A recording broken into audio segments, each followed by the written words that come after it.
Welcome to LOA Today. Walt Thiessen and Shelly Epperly here today. It is Monday, January the 28th, 2019, and I have a tangled tongue. It's 8 p.m. in New York, 5 p.m. in Los Angeles, 1 a.m. in London, and Sydney, Australia is at 12 noon. Wherever you are in the world, thank you for tuning in for yet another episode of LOA Today, your daily dose of happy. And now that I got my tongue untangled, how you doing, Shelly? I'm doing good. I'm doing really good. Yeah, I had a super lazy weekend. Well, not totally lazy. I went and visited my mom on Saturday, and then Sunday my husband woke up with an abscess tooth, so we just did nothing all day. Yeah. He just went to the dentist a little while ago, and he's got to get another root canal. So. Well, that sucks. Yeah. Well, we'll hold out positive thoughts for him and healing thoughts and help him to heal up his tooth in his mouth ASAP. Yeah. I think he's got some really good antibiotics now, so it should. Very good. Everything else is going really good. My businesses seem to be falling together. I just have started making it a habit of every morning, just really making sure that I'm grateful for what I have, but also being grateful for what's to come today, grateful for the opportunities, grateful for the great times I had, Sure. I just kind of picture what I want to happen that day and things to fall in place, and it works so good. So those processes that we do first, especially the ones we do first thing in the morning, are so important. I've really become, I've become very appreciative of them and recognize just how important they are, particularly in the last few weeks. If I skip a day or, I don't do them till later in the day or whatever, I feel it now. I don't know about you, but it gets to the point now where if I don't do my mirror exercise, my little vision video I've set up, and a couple other things that I like to do, it's like the day hasn't gotten off to a good start. So I appreciate the fact that you're doing your gratitude. Not to be pedantic, but it really makes all the difference in the world. And I'm not very good at catching up. If I don't do it in the morning, I'm going to do it later. So I either do it in the morning or it just doesn't happen. And then if it doesn't happen, it usually still doesn't affect me so much as having a bad day. But it definitely, when I do it in the morning, I definitely see the fruition of things throughout the day more, because I'm expecting them. Absolutely. Yeah. I can't remember what the term was. Louis says that Abraham Hicks doesn't call it segment intending anymore. What do they call it? Oh, path paving. That's what they call it. That's the new terminology. Path paving. That's nice. That's a good term. I like that one. It's a little bit more direct. Yeah. But it's also very, very important. I really came to appreciate this past weekend how important it can be, because you're probably like me. Most of your days probably go very nicely. You're probably in a good space most of the time. But every once in a while, you wake up and for whatever reason, you're just not feeling it. You're just not in a good space. That's what happened to me on Sunday in particular. And I woke up and I did my mirror exercise and it felt hollow. I didn't even feel it like I normally do. And it was just one thing after another, but the whole day was like this massive struggle. But that's where I really appreciated having the processes to do. Even though they weren't working as well as they normally did, just having a list of them on the wall really, really helped me get through a tough day, a very, very tough day. Mm-hmm. And I can't say things didn't go wrong. They did, but they went wrong in the right way. Like, for instance, when Anne-Marie and I did the podcast that evening, she couldn't even be there for the beginning of it. And then when she did connect in, she and Mike were in a restaurant where there was a live band playing, and so we have this live band coming over, and I say, well, that's not going to really work too well, so she calls back a little bit later on. I'm doing the show solo. About halfway through the show, the entire connection drops out and then kicks back in. All kinds of crazy stuff going on. But because we stayed in as positive a place as we could get, and that's what it's all about, just feeling better. Even if you're not feeling good, you go for feeling better. It made the difference. We got through. And, it wasn't the best. It wasn't the most stellar show we'd ever done. but we got through it. It was a decent show. And more importantly, I came through it feeling like the next day was going to be better, which of course was today. And it was. Today was better. So those processes, they're important to have a good day, but they're really important when you're not having a good day. That's what I'm trying to say. I don't know what your experience is, but that's true. And I totally get what you're saying when you go through them and you don't really feel them, because that's what I've been kind of doing like the last week or so. I've just been like, okay, I'm so grateful for, this house and my car and my relationships with my family and my friends. And I'm so, grateful for the opportunities that are going to come today and all the great stuff I'm going to sell in my store today, and then this morning I was just like, that's where the work comes in. And I think part of it's just because we're busy, because I usually do it when I'm getting ready for my day. So just in the midst of, my shower and my curling my hair and putting my makeup on, I try to take that time to also be doing that. So it's just like, okay, I just need to get ready and get out the door, instead of just going, no, this only literally takes 2 extra minutes to just stop and feel it, because you really have to feel it. If you can just go through the motions and it will help, but when you feel it, it's like a fast track. And it really helps so much. Yeah. The other thing that I noticed today, and I specifically was talking about it with Louie after he and I had finished the podcast this morning, was that so often, and it's because of what we talk about. I mean, we on this show, we talk about it being our daily dose of happy, and it is, because we try to keep it as positive as we can, and yet we're inevitably talking about stuff that isn't going right, and how do we deal with it, or understanding the difference between what you focus on and stuff just happening to you. And in order to understand that, you have to tell stories about things that don't go right and so forth. So I was noticing that even with our positive angle, which is pretty positive, we still spend a large chunk of the show talking about negative stuff. And Louis pointed out to me, well, as long as we're not focusing on it for more than 17 seconds or whatever, we're okay. We're not manifesting anything. But even so, it does create kind of a pool of energy, or a pool of experience, so to speak. And I was really aware of that. So I don't know exactly how to accomplish what it is I want to accomplish, but starting with this show, I'm going to be making a conscious effort to see how often I can state something in the positive. Even if we're talking about a difficult topic, I'm going to see how often can I find a way to state it in the positive.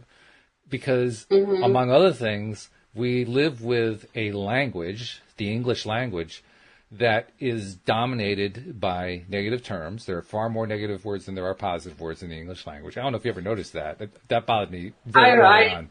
I haven't. I haven't noticed that. Well, look at the Abraham Hicks scale, for instance, the emotional guidance scale. Like 2/3 of the scale are negative terms.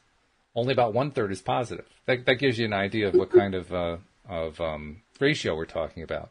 And even with things like idioms, I mean, English idioms, words that aren't, they aren't strictly according to Hoyle, but they've turned into words over time, and they kind of, mean something different from what they seem to mean, that sort of thing. English idioms are loaded with negativity. It's incredible how many of them are negative based.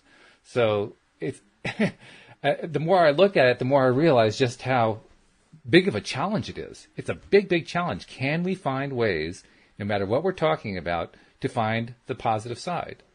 And I don't mean that, like laughing in the face of horrible things happening. That's not what I mean. Just finding where the positive is, because it's inevitably there.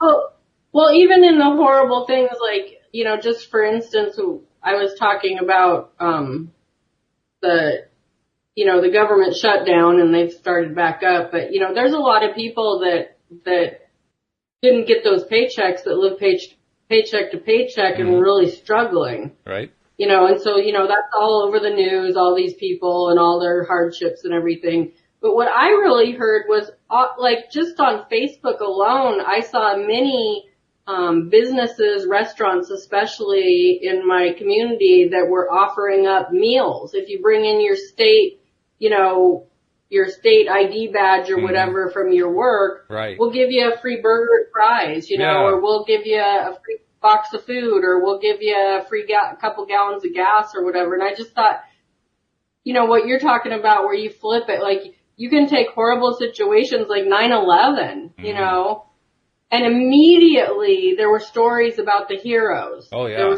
There was stories about the helpers and the people that, even inside the building, you heard about those people, even that passed away, but were helping people get through the stairwells before it went down. And it's like, to me, when something like that happens, something tragic, and things happen tragic in our lives every day that we perceive as, this huge tragedy, when you really see the light of it, it really is no big deal. But there's always a lesson. There's always opportunity to do things in a better way in all of those situations. Like, I was just watching, there's this woman, she does Juggling the Jenkins. It's her blog, and she's on Facebook, and I think she's on Instagram and stuff. And she's an ex-addict. And so she basically took her first drink when she was like 19, and she just never stopped. She was very prone to addiction. Mm-hmm. And she's got 2 or 3 kids now, and she does this blog about being sober and stuff. So she was just talking about how she was in traffic. They were going on a little family vacation, and she was like all upset because they were at a standstill on the freeway. And it was like 8:00 at night, and she was just like, oh man, like everybody's just flipping out because they got, they're on their way somewhere. And she found out, a couple hours later, cause they got stuck in traffic like that for like an hour and a half, like at a standstill. And of course that's just tragic for everyone involved, and everybody's flipping out like first world problems, Of course, yeah, right. We all got a car, we all got snacks, but we're flipping out. And she found out that it was a church van, and that like 4 kids had lost their lives that night in a rollover. And so she just like, stopped, did this little video, and she said, I just want people to recognize that. Like, yes. We were so lucky. We still had our kids. There were families that were affected that their lives will never ever be the same. And I was so inconvenienced by being in traffic for an extra hour and a half. And so she was, like, just to know that, just to go, wait a minute, I need to appreciate what I have. I mean, even if you can't make light of that situation because there was nothing you could personally do because you were 10 miles back or whatever, but just to go, wait a minute, I need to step back and just appreciate what I have. So I just love those stories, because it's true. It's so true. Very true. And we normally try to stay away from topics like 9/11 just because we don't want to get really depressed. But since you mentioned it, one of the great positive stories out of 9/11 is that the Twin Towers normally held 15,000 office workers every day, and less than 3,000 actually got killed that day. And most of them weren't even in the building that day, even though it was a work day, a regular work day. The only way that I know of to explain that is spirit or God or the law of attraction, or however you want to label it, did what was necessary to keep those people away, as many people away as possible. And because otherwise, there should have been a whole lot more killed. But actually, 12,000 people got saved that day. That gets skipped over a lot. And I think that's really, really noteworthy. Yeah. Jeffrey has our first question, by the way. And it's right in line with what we're talking about, too, which is really cool. And this is a Q&A, folks. So if you're listening to the live stream and you want to plug a question into the comments section, by all means do that. And we'll be glad to bring it up and talk about it and share ideas. And we'll share your comments as well as we can. But Jeffrey's asking, can we discuss the labeling of things as positive or negative? Who decides which is which? Which is a great question. Really good question. And do you want to take a stab at it first, or do you want me to go first? I just was going to say, I think it's all about perception and where you personally are at. Yes. I just think that happiness is a choice, and you can, even if, you said you didn't want to talk about it much, but even as something as tragic as 9/11, and as petty as being stuck in traffic or, you know, you're out of toothpaste or something like, you know, I mean, some people that would ruin like that, you know, like on The Secret where she stubs her toe and then, you know, the whole day just goes to crap. I just think that it's your perception of it. And when you get into really using the law of attraction to your advantage, when things like that happen, instead of going to that place like, you know, I can't brush my teeth, I'm not gonna be able to, you know, like, you know, people can turn that into a mountain, you know, and instead just going, okay, well, I got some Tic Tacs downstairs and I got some mouthwash, so let's get on with it. Like, and I'll put that on my list, you know, I mean, I just think that from something as petty as that, you know, to a national tragedy, it depends on where your focus is. And if your focus is on the lesson and the opportunity that's involved, then, you know, I have a little example. My, brother, so my mom's dad, she was raised by her stepdad for the most part, but her dad was very involved in her life. And so he was our Grandpa Bob, and he would come and visit like every Christmas. Okay. And, so my brother went into the military right out of high school. We like graduated at like 1:00, and by 6:00 he was on a bus to basic training. Like he had it all planned out, and he was going to be an airborne ranger, and he had qualified for everything. He was so excited. He was going to go through basic and then go through ranger training, and about 2 weeks before his pre-ranger training, he got his first of 2 groin hernias. Ooh. Which automatically just bumped him out of that. Wow. And because he was already airborne, he turned into airborne infantry, which is like about as low as you can go as far as being in a war. Right. And, you know, so we were of course freaking out. He was very upset because he was all about challenging himself. So he instead of going off to ranger training, he went in and had his hernias, repaired and then came home to convalesce and get better. So he was home that Christmas, and that was our last Christmas with my grandpa because he passed away the next May. Yeah. And he got to have, because he was an adult at that point, he got to have the experience of watching a football game with my grandpa as an adult and listening to my grandpa cuss and just be another guy instead of being grandpa.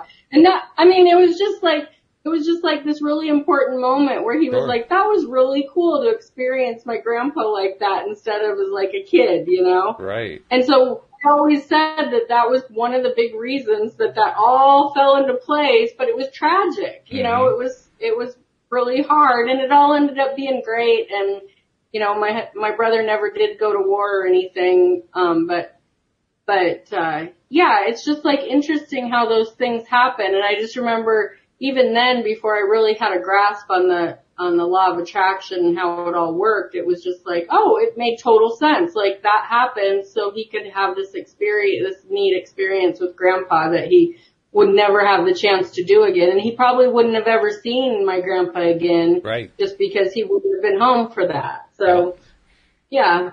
So it would, like, you know, that's just an example of, you know, in the moment it was rough and we were all upset, but then it turned into something really great. And sometimes you have to wait for that. Yes, you know? that's true. That's very true. Yeah. I love what Cindy Chavez, who of course co-hosts with me on Tuesday mornings and for both of the podcasts on Wednesday. I love what she has to say on this subject because she likes to point out that positive and negative, for the most part, or at least to a large extent, are about moral judgments. They're about, I'm in favor of that or I'm against that. I think that's a good thing for people to experience, but I think that's a bad thing for people to experience. Positive, negative. When in fact, what's really going on is I prefer this, I don't prefer that. So she and I have kind of adopted the behavior of saying, I mean, I still refer to it as positive, negative. I kind of slip a little bit, but when I'm mindful about it, I try to remember it's actually preferred and not preferred. This is what I prefer. This is what I don't prefer. And that fits in with what you were talking about regarding the idea that this is perception. My perception may be different from your perception, which may be different from his perception or from her perception. Our perceptions can all be different because we have different goals in life, different things we want to have happen, different experiences we want to have. So my positive might be your negative or vice versa. Maybe your positive is my negative. That's why preferred and not preferred, I think, is the better way to go. And when we express it that way, well, then the question that Jeffrey asks is, can we discuss the labeling of things as preferred or not preferred? Who decides which is which? Pretty clear. The person who prefers it. It becomes very straightforward at that point. Right. So that's the way I think about Jeffrey. Because you can also see people that, like there's people like us that are really trying to put a positive spin on everything, and we're, in my opinion, a lot happier people because of that. But there are also people that could have something amazing happen to them or get something amazing in their life, and well, it's not going to be that way for long, or you know what I mean. Oh, yeah. So that's their preference because they don't know any better. And that, to me, that's the people that I like to number one, be a shining example for. So they're like, wait a minute, how is this happening for you? Like, why are you so happy all the time? Like, I've had people say that to me, like on Facebook, like, Shelly, it's not all happy all the time. You can't just constantly throw happiness at it. And I'm like, yeah, I know. I have bad days. Things happen to me that aren't great. But why would you want to focus on that? Like, that doesn't make sense to me now. I mean, it used to, and I think that's just because you kind of want to join the crowd, like, oh yeah, that's horrible, or oh yeah, that was great, but it's not going to last, and then something else is going to happen, and it'll get ruined, or it'll get taken away, or it was just that one day, and you know what I mean? So, just like, I guess part of it is trying to follow the crowd because there's so much drama and negativity, and then when you watch the news, it's just confirmed, Oh yeah, it's everywhere. The negativity just kind of predominates, not just in our culture, but in cultures all around the world. It's very, very big. It's very strong. For those people who say that, you can't be happy all the time, or even make the argument that you would not want to be happy all the time, I respectfully disagree. I understand what they're coming from. They're basically saying, well, you do your best growing when adversity happens. This is true. That's when the best expansion happens. That's when you learn the most. Absolutely true. But I've also noted that people who deal with adversity in the best way that they can, who try to find silver linings, which is what I was trying to do yesterday, try to find silver linings throughout whatever bad thing is going on. First of all, we're calling it a bad thing in light of my policy I described earlier. I'm not going to call it a bad thing. I'm going to call it a not preferred thing. And there were a lot of not preferred things that were going on yesterday, things that I definitely did not prefer to have happen. But I didn't, like you said, I didn't have to focus on those. I didn't have to say, well, that's my day. That's just the way it goes. I mean, I could have said that. Lots of people would say that, as you say. People get very much into the drama of it. But the other way to look at the same situation is it is possible to go through a situation like that and not get down about it. I actually started to get down about it, and that's what was really concerning me. So I was really working hard to climb back up. But I conceive and foresee the idea of having a day like that happen, and I've gotten so good at finding the positive side of it that I live and experience the day. It happens, but my mood doesn't fall down very far. It stays up in the positive zone. Maybe I dip my toe into negative and then I bounce back up again. So have I ignored the contrast? No. I just chose not to wallow in it. I chose not to swim in it all day long. I chose to say, you know what? Okay, so that stuff's happening. It doesn't have to affect my mood. It's not like the events control my emotions. Because that's what's behind that, isn't it? The idea behind that idea that, oh, well, it's going to all fall apart is that those events control our emotions. Right. And you and I know that's a lie. It's a very common lie. And I think that's what I would say as far as what you're talking about where, because what you said about how, people say, well, problems and issues that come up in your life and non-preferred things come up in your life are there to teach us and to help us grow, which I totally agree with. But when you get to a point with using the law of attraction to your benefit, you get to a point where it doesn't hold you down very far. You know, like right. you go out to start your car and it doesn't start and you're like, okay, what's the lesson here? You know, why is my car not starting? What do I need to learn here? And actually, I've gotten to the point now where if something like that happens, my first question isn't, what's the lesson I need to learn? My first question is, okay, why is my vibration so low? What do I have to do to turn this vibration around? That's actually my first question. Before I even want to know what the lesson is, I want to know what it's going to take to turn my feeling around.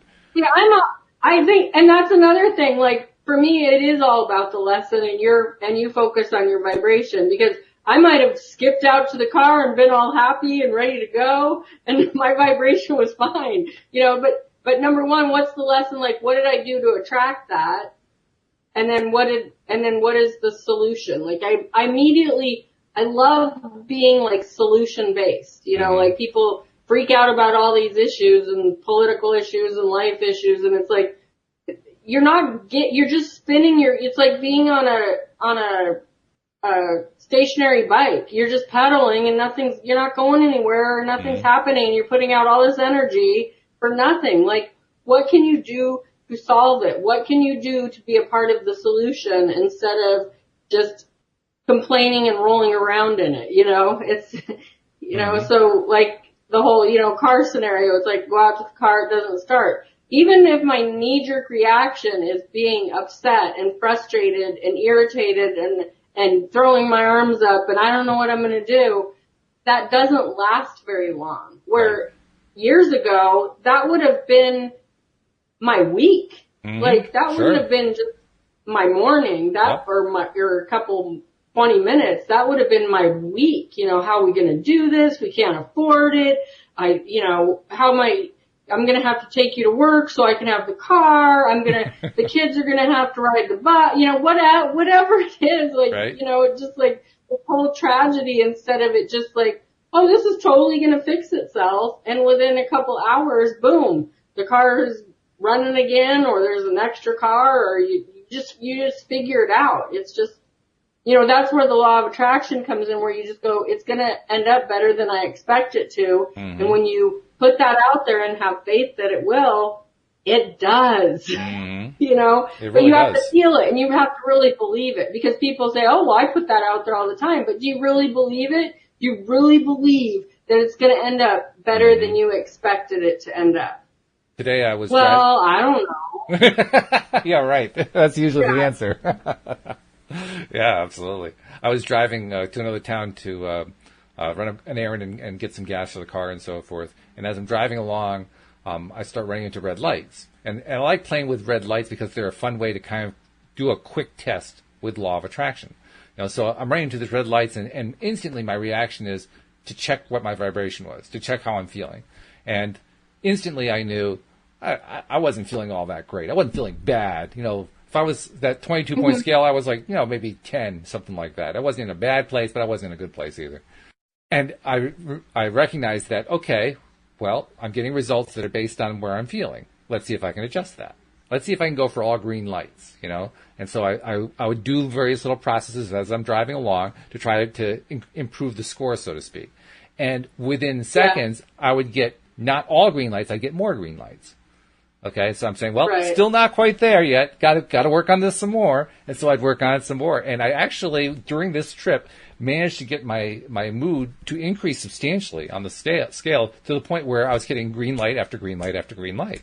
I mean, you can't get better testing than that. Instantaneous response, you know, to tell you exactly how you're feeling and remind you to do a little check. Now, how do you feel right now, Walt? Oh, well, I guess I didn't feel all that good. Yeah, it's actually worse than I thought it was. I just hadn't really been paying attention, but I really wasn't feeling all that good. Or, oh, wow, I guess I'm feeling better than I thought I was feeling. You know, but checking in, just finding out. That's really an important thing, just knowing that. In fact, Fabian made a really interesting comment. He says, 2 comments actually. He says, regarding the idea of positivity and negativity and how you deal with it. He says, people tell me the same thing, but you have to make positivity a habit. And he says, it doesn't mean positive people don't deal with adversity. We just work smarter through it, not harder. Yeah. That's really good. Exactly. That's really good. Exactly. Yeah. That's perfectly said. Yep. We just work smarter instead of harder. Yep. So here we have... Whatever that process is for you is whatever works for you. Because I noticed that Jeffrey's next question is, do the tools that you use to raise your vibration always work? Do we consistently need new tools for new circumstances? Right. And I feel like that's kind of up to you. Yeah, absolutely. Like the tools that I work are just habit now. Like I can't even really pinpoint them, I don't think, but I just know that when I'm in a spot that I need to, look for a different spot to be in and look for those solutions and those opportunities. But I don't feel like I have a set, okay, where's my notes? I got to make sure I'm doing this, in the correct sequence so it happens right. I think you just get to a point that you know what works for you, and what's going to work for you isn't going to work for everybody else. So you just find your magic button that you can push and change your how to do it smarter instead of harder. Mm-hmm. Your solution or your approach. Yeah. Yeah. I think that's true.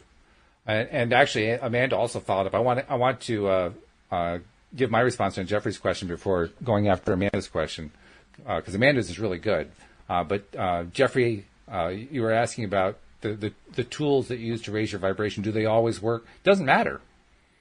I mean, on my day on Sunday where I was having a tough time, all of my tools weren't working. I mean, the very first thing that I do every morning is my mirror exercise. My mirror exercise usually gives me a nice boost for the day. Flat.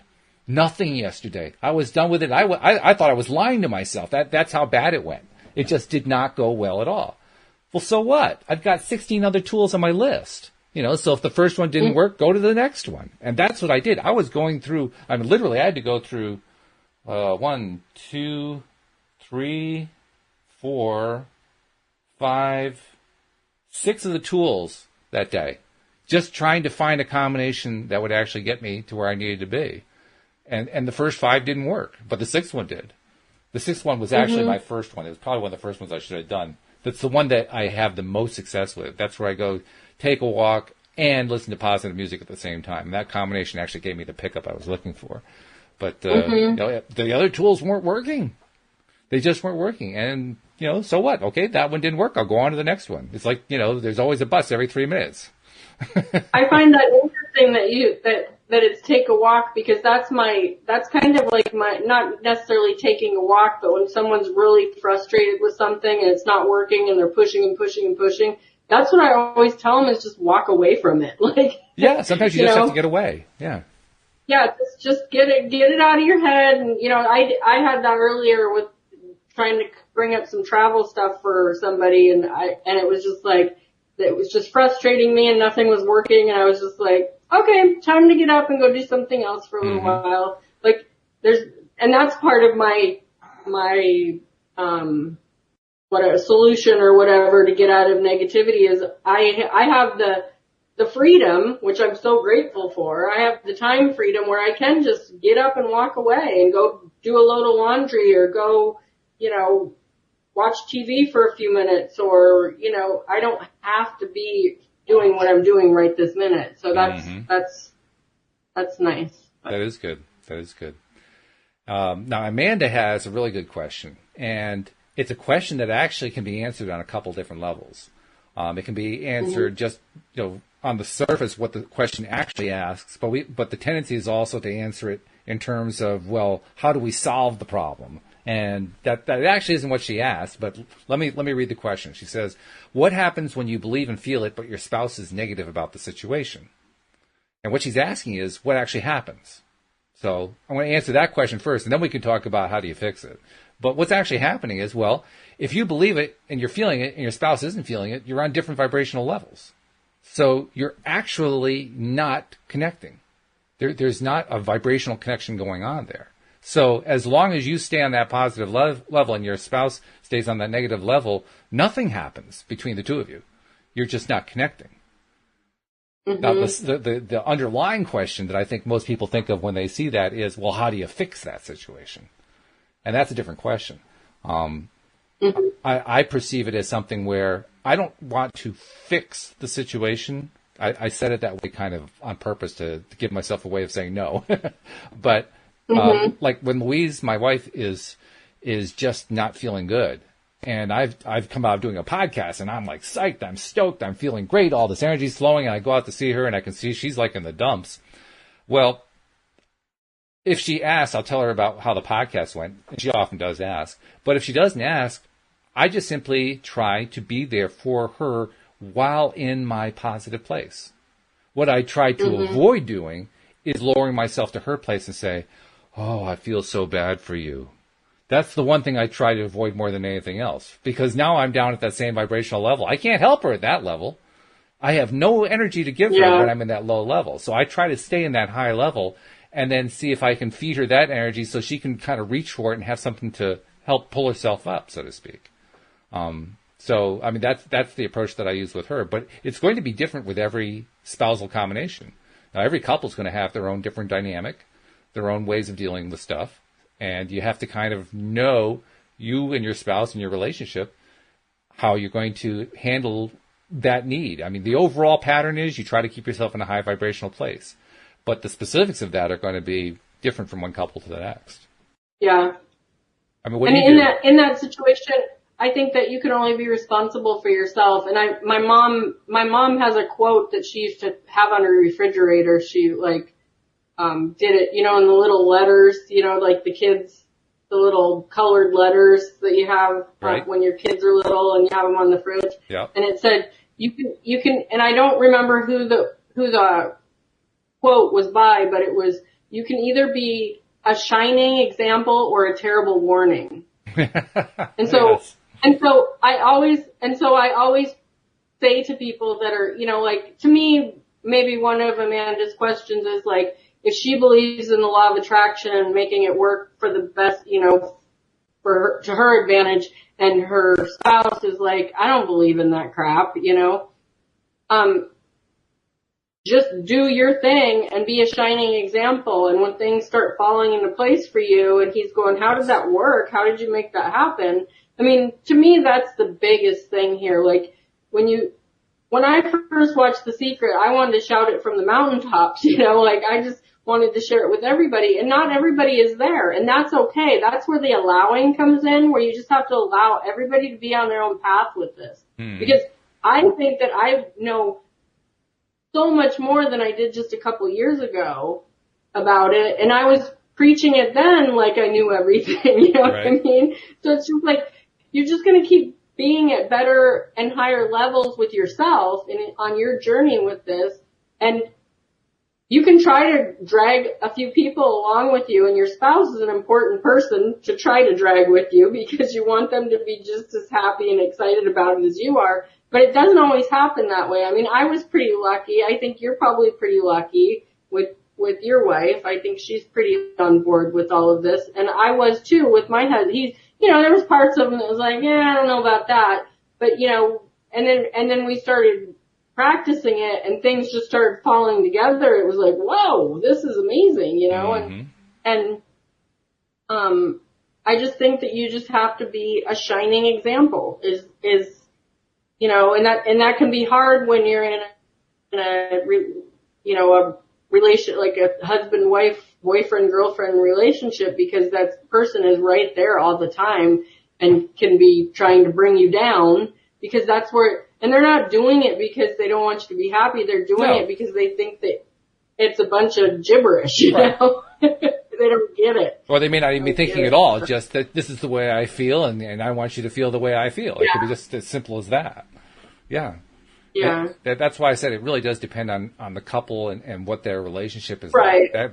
That really dictates how you go about doing it. In general, you try, like you said, you try to keep yourself as that shining star, that example. Truth to be told, we don't always succeed in doing that. It's very easy to get sucked down into, if the other person is feeling down, it's very easy to get sucked down. Sunday was kind of a reverse. Louise was actually in a better place than I was. I was having that really really bad day, and she wasn't having a bad day. And I mentioned to her I was struggling with it and so forth. And she very honestly said to me, I really don't know how to help you.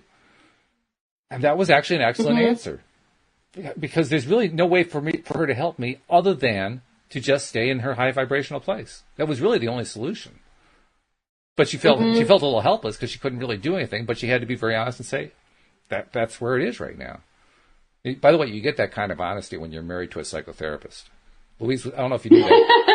Louise was a therapist for over 10 years, and very realistic, very hard view, a realistic view of the world, because she's had to deal with so much of the, let's call it the seamier side of life.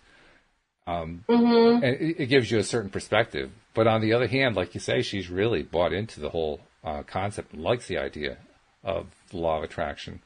And her background both serves her in terms of, having a very grounded way of dealing with it. On the other hand, it can also kind of hold it back sometimes, because she can get kind of hung up on what her psychotherapeutic teaching taught her. But it's a benefit depending on how you look at it. If you look at it the right way, it's a benefit. And that's what she usually does, and it pays off very well. The thing that she and I used to talk about was there's a concept, and I think you and I mentioned this, we kind of talked about this last week. There's a concept out there that says that in a marriage, in a successful marriage, both parties to the marriage have to be willing to compromise. They have to be willing to, give in, or, let the other person win, or, that kind of stuff. And Louise and I have always laughed at that because we never had that experience. That's not the way it has worked for us. We realized what it was too. In one sense, we were kind of unfortunate, depending on how you want to look at it. We were unfortunate in that we didn't meet until we were in our 40s. On the other hand, we were fortunate because we didn't meet until we were in our 40s. And I say that because that gave us those earlier years to get ourselves lined up, to get ourselves in order, to straighten, she was very much of a codependent person. She had to straighten all that stuff out. I was very much of an angry, lonely person who was a wallflower. I had to learn how to come out. We both had to straighten out our stuff before we could really be available for a happy relationship.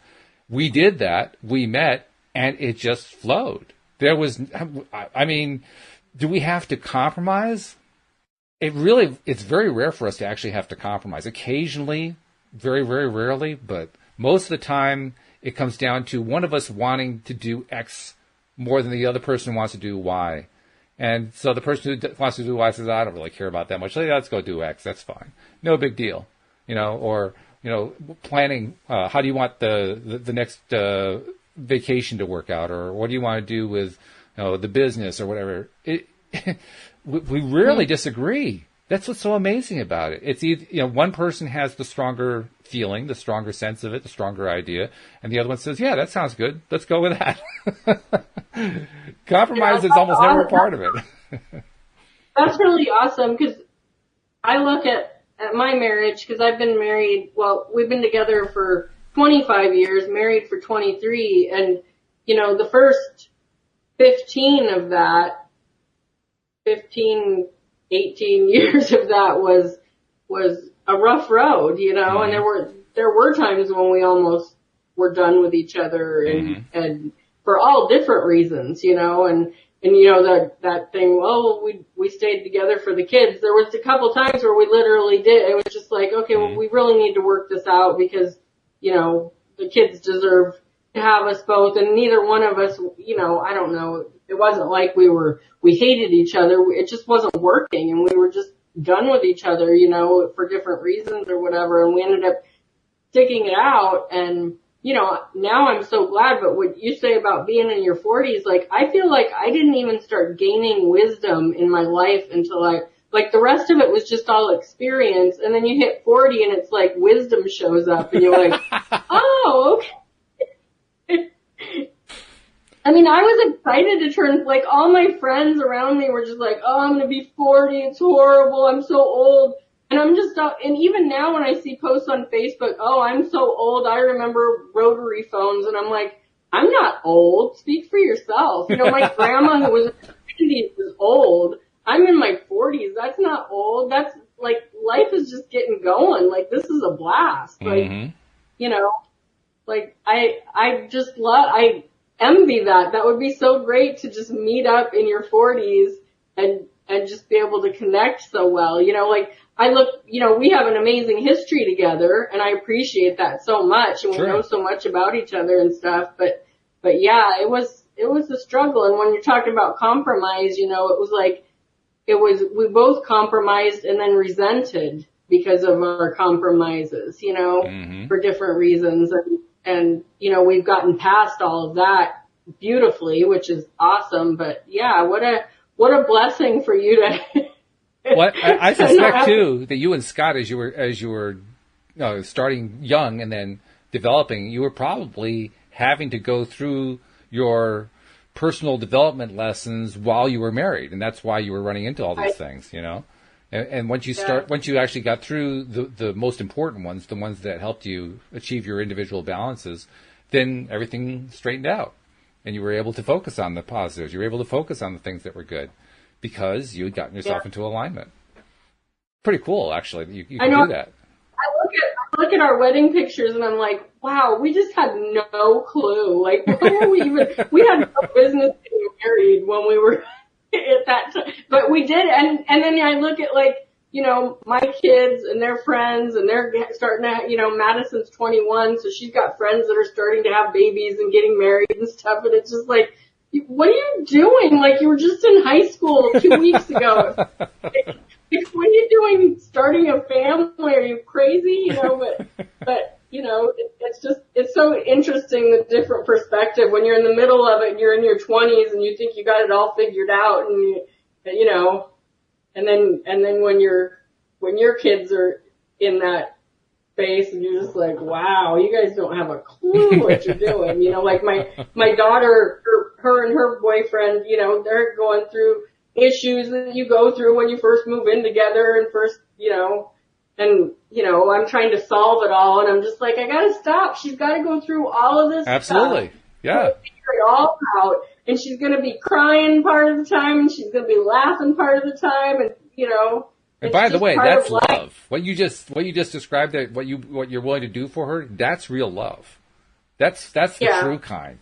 Because you have so much respect for her that you're willing to let her go through what she needs to go through in order to learn what she needs to learn. I try really hard. I'm a micromanager. Kids are always like, "Mom, back off." Oh, okay. Well, but it has been a huge lesson for me just to go, you know, both my husband and I, because she'll have a bad day and she'll call us. You know, we'll put her on speakerphone. She's just like, "Oh, this happened and that happened at work," and, you know, cause she's a coach and she's a teacher's aide, and she's just like, and the girls couldn't even hit the ball over the net and blah, you know, and she's just like complaining, and we're trying to fix everything, and then we're just like, she just is calling to vent. She doesn't want us to fix it. She just knows that we'll listen to her, you know, she doesn't. Exactly. You know, so I don't know. It's a huge lesson as a parent to just back off, because you've been fixing things their whole lives, you know? Mm-hmm. Well, we've got some more questions here to address. So let's see, what do we have here? Well, actually, we had they've been talking to each other. Actually, Jeffrey and Amanda actually have been exchanging quite a bit. Let's see. I know I saw at least one question here. Well, Jeffrey said, referring to those difficult times, those are the times you have to be wary of, and ask yourself if you want to be right or do you want to be happy. That's a really good question. I mean, it's not really so much a question for us to answer; it's a question for us to take notice of. Because we have that option at all times. Do we want to be right or do we want to be happy? Those of us who choose to try to be right are setting ourselves up to be miserable, because we're basically saying, I can't be happy unless you agree with me. And that's a lose-lose situation. That you can't win with that. I have a lot of experience with that one. I know that one real well. Yeah, I think I do too. I've definitely learned to let go of that. But yeah, it's good to let go of. It's really good. And then let's see. Amanda said, well, let's see. Jeffrey said, I would also ask him if he truly wants the same thing. If not, and you do, that's a conversation to be had. If he does, but just convincing, you may have to drag him with you, but you can use that opportunity to reaffirm your beliefs. I might try to avoid the dragging him, but Amanda says, just happy, that's all. That was my fault. She says, I am, but it's frustrating when I try to explain the positive and everything. He's shifting a little just based on my vibration. I can see it. It's like trying to keep him on track with the positivity. LOL. I was just wondering about the opposite vibe canceling each other out. And that's a really good point. People wonder about that. And what happens when you have two different vibrations going on at the same time? They don't actually cancel each other out. They just don't connect. They aren't. It's like if you think of vibrating objects as like floating in midair, and you have two of them that are vibrating at different speeds, and they start to come close to each other, they kind of like bounce away from each other because the vibrations don't work. Mm-hmm. Whereas the ones that try to come together and they have similar vibrations, they kind of snap together. That's law of attraction at work. So when your vibration is different from your spouse's vibration, there's a lack of communication going on. There's a lack of experience going on. You're not experiencing life in the same way. You're not in the same space. You're not in the same time. You're not in the same vibration. You're not in the same energy. None of it is the same. I mean, if somebody were to walk into your house, they'd say, well, you're both in the same place at the same time. But that's about it. I mean, in terms of the experience is completely different. So they don't really cancel each other out. They just don't affect each other. The reason I told the story about how, like, if Louise is feeling bad and I've just come off a podcast and I'm feeling good, I always think about that situation as I need to keep myself in a high place, as good a feeling place as I can, because I know that if she is trying to climb her way out, my high vibration is going to help her do that. If she's not trying to climb her way out, nothing I'm going to do is going to help. I mean, what are my options? If my options are to feel good while she's feeling bad, in which case there's no connection going on, so it doesn't help, or to fall down to her level if she's not going to rise up. And if I'm falling to her level, that means we're both at a low vibration. And at that low vibration, both of us are attracting the wrong stuff. Both of us are miserable. Both of us are unhappy. Both of us are manifesting stuff we don't want to have. Well, what's the good of that? It doesn't help anybody.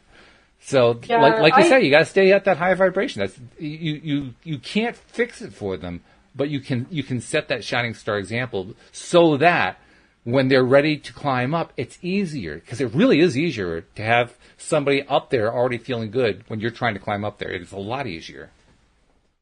Right. And I love the concept of sending them love. Like, just, I don't know. I always feel like what really changed for me in my relationship with my husband is when I decided to love him for who he was and not for who I thought he should be. Right. And that's a really good way to look at it, because right now Amanda wants her husband, I'm assuming it's her husband or boyfriend. She wants him to be in a better place and be happier, and you can get frustrated with a person when they're not, which is just totally negates the whole thing when you get frustrated with someone. But when you just are like, you know what, I married him or I'm with him because of who he is, and I love him, and I'm here to help if he needs it, and I think about, like, you can lead the horse to water, but you can't make him drink, but you could brush him and you can tell him how great they are. You can walk them around, you know what I mean? Give them some hay. Or whatever. But it doesn't mean you have to be irritated and frustrated and force it on them. You can just be like, oh, well, you're not ready to drink the water, but that doesn't mean you're bad or anything. You're just not ready. And when you get thirsty enough and want it enough, you'll figure it out, It's funny that you use that metaphor of tending to a horse, because in a sense that's what Louise did with me yesterday. I mean, I was feeling pretty low. I'd been working on trying to get myself up. I'd made some progress, but I was still feeling it by the time we went to bed at night. And she just started treating me like a prince and just appreciating everything that she appreciates about me and so forth. And I had to just grin because I could tell what she was doing, right? I knew. It's very obvious what she's doing. And so I was just kind of grinning, like a half grin, like, yeah, okay, you're right, yeah. And it was helping. It was helping. I mean, it was making it easier for me to just get into that happier place. I actually got there fairly quickly with her help last night. So I mean, she handled it beautifully. Nice. Yeah, just by staying in that shining star position. It's really cool. Oh, and I guess Amanda likes what we're saying. She says that we nailed it. So there you go. That's good stuff. Oh, good. Well, we got about 5 minutes left. I want to make sure I get a couple of announcements in that I have been remiss in getting in each time, but I am trying to do it. Reminding people to become subscribers if you're not yet subscribers. The links are in most of the places where we post this. Just click the link that's appropriate for your device. It'll walk you through it, and bang, just like that, you will get all of the episodes that we do coming to your smartphone as we publish them. And then, of course, share the fact that you're listening to the program with other people you know who you think might be interested, or it might be appropriate to share it with, because we want to try to spread the word as much as we can. And we appreciate the efforts of all the fans who do exactly that. We have some great fans out there, Shelly. I don't know if you've been able to notice it enough, but people who are just really doing their best to spread the word. It's heartwarming. It feels so good. So thank you to everybody who is helping to spread the word, because you're the greatest. You're the best fans in the world as far as I'm concerned. So thank you very much. And oh, I also want to encourage people, too. Most of our listeners don't listen to the live stream. Most people listen to the recording, which is what a podcast is, and that's great. Just because you're listening to the podcast as a recording doesn't mean you can't participate. Feel free to send in messages by email or website or, Facebook, Twitter, whatever, and we'll include it in the conversation just like we're doing today. So we want to include your thoughts and ideas and questions, too. And please feel free to take advantage, because we love hearing from our listeners, or as Cindy likes to say, please keep those cards and letters coming in. Dating back to a bygone era that used to say that all the time. So yeah, that was something that time. We're in a different time today, but it's a good time. There are a lot of good things going on today, and because we've been around, you and I and others here have been around the planet a little bit longer, perhaps we do remember that stuff. But it's also good to remember we're in a good place here. There's a lot of good stuff happening. Oh, yeah. Yeah. I mean, you mentioned all the good things that people were doing during the government shutdown. I mean, that's wonderful what's going on. And a lot of that, I'm sure, happened through social media. A lot of that kind of communication and connection was going on that way. So it's cool stuff. Really cool stuff. Let's see. Go ahead. Oh, I was just going to say that being a work-at-home mom, I would be very much in solitude if I didn't have social media. Yeah, right. Facebook literally is my social life, and some people might look at that and go, "Oh, that's so sad." But it's because I work from home. I have tons of time freedom, which I enjoy, and I like making my own hours. But it's nice to have, I can reach out to people in different countries, and say hi in the middle of the day, which is just, as long as they're not sleeping or whatever. Right, yeah. Fortunately, that kind of thing irons itself out. But you're right, that's cool. It's awesome. We get to have Louis D'Souza, who does the morning show with me, and tomorrow, Kelly Pretty, and Thursday, Steve Rowell. All three of them live in the UK. I mean, how cool is that? Yeah. Three co-hosts who live in the UK. It's fabulous. So, yeah, technology is a wonderful thing. Let's see. Any last thoughts? How about what's the last thought before we finish off for the day? What's the takeaway from today? I would just say allow people to be in their place, encourage them, be a shining star, and start every day with some good routines to continue the positivity throughout your day. Absolutely. Well, that's how we started the show today, so that makes sense. Yeah, start with those routines and stick with them, and do that paving process that you do throughout your day. Just find some way to pave every single little thing you're going to do next. It really does make a difference. So, thank you. That's awesome. Thank you, Shelly, for doing the show, and thank you for the times you jumped in on the other shows, too. You're more than welcome to keep jumping in on the platform. No problem. I haven't done that this week, but I'm going to definitely give it more effort this coming week. Sounds good. Well, we have that to look forward to, so thank you very much. Thank you to our listeners. We'll see you all next time here on LOA Today. Goodbye, everybody.